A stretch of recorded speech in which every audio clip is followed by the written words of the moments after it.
In the winter of 2008, I found myself working as a car salesman. And that's what happens when you graduate with a bio degree. Not really good for anything. And so there's, we'll get there.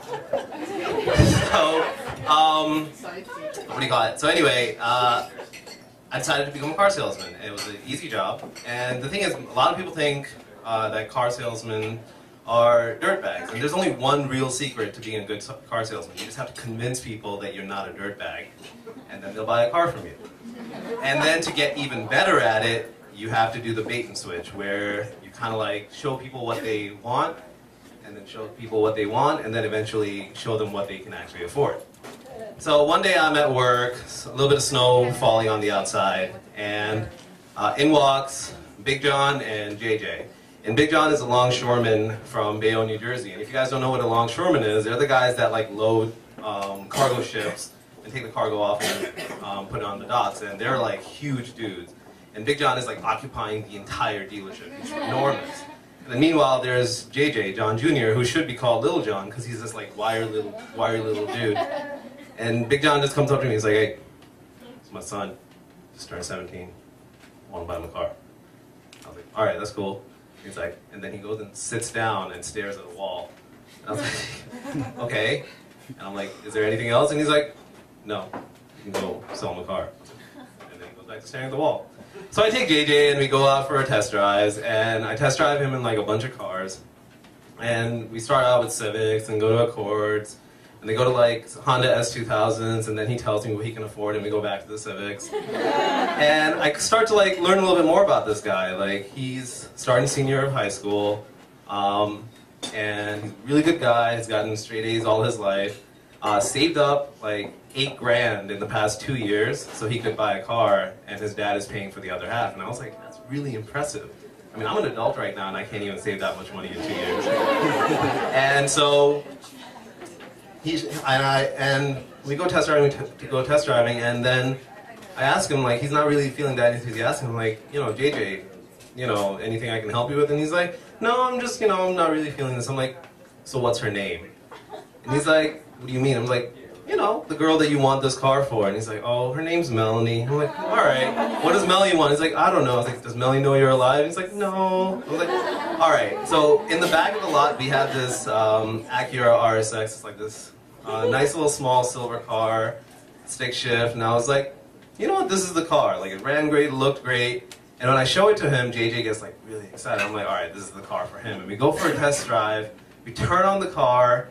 And right at that point, Jason Mraz's I'm Yours starts playing. And if you don't know the song, it goes, well, you don't know something, something, something, I'm yours. And I was like, holy shit, this car's talking to you, man, you gotta buy it. And he gets really excited, and he's like, yeah. So we go for a test drive, he loves it, we go back. We go up to Big John, I'm like, hey, Big John, let me show you the car that your son wants. He's like, all right. We go outside, and he's like, what the fuck is this? And I'm like, this is the car that JJ wants. And he's like, no. Turns out, he didn't mean test drive him in any car, he just meant test drive him in any color Civic that he wanted to get. And I was like, oh. And no matter what we could do, we couldn't convince him. So finally, JJ gets into this blue Civic that seemed okay. And we go and sign the paperwork, and JJ looks really sad, and Big John's kind of happy, and I'm like, all right, guys, like, I guess this is fine. But by that time, the snow had started to come really down, and Big John was like a little nervous about letting his like freshly minted son drive home a car in the snow. So he was like, you know what, we'll come back and pick it up tomorrow. I was like, all right, that's fine. So they go and drive away, and I go back to my desk, and a couple hours later, I hear this like crunch, and I'm like, oh shit. So all the rest of us go outside, and we have like a bunch of snow plows. Turns out that the driver had just plowed right into JJ's car. And I was like, shit. So what do? I switched the paperwork and told him it was the same car. No, I'm lying. I told them it was what had happened, and when they came the next day, they were okay with it. I just said, you know what, since you didn't drive it home, it technically wasn't your car. So we just did papers all over again, and he went home. A couple weeks later, I get a call from Big John, and Big John's like, hey, are you at work? And I'm like, yes, you're calling me at work. That's what that means. And he's like, all right, we're coming in. And Big John and JJ come in again in Big John's truck, and I'm like, what's going on? And he's like, well, me and my wife went to a party the other day, and when we were indoors, a snowplow came and wrecked JJ's car. I was like, holy shit, are you for real? And he's like, yeah, so I want to buy him another Civic. And I pull him over, I'm like, yo, Big John, this is the third car this kid's gonna get in 2 weeks. Are you sure you want to get him the Civic? And he's like, yeah, I need to get him the Civic. I'm like, has he told you about the girl? What girl? The girl he wants that car for. He didn't tell me about no girl. Are you sure? Yeah. Alright, look, he wants this girl. He doesn't have the confidence to talk to her, but he thinks this car will do it. Get him this car. Are you sure? Yeah, I'm sure. So we go for a test drive. We're in the back of this, like, I'm in the back of this tiny little RSX. JJ's in the front, Big John's occupying the rest of the car. We go for a test drive, and all of a sudden I see, like, Big John see JJ's face, like, light up as he's driving this car, and I know it. I'm like, this is the bait and switch, this car is happening. We go back, Big John gets ready to do the paperwork, we sign it, JJ drives away, and Big John turns to me, and he's like, you know, the kid's having the time of his life. He's got a new car, might get a new girl. Man, I wish I could be a teenager again. And I was like, Big John, you're a softie.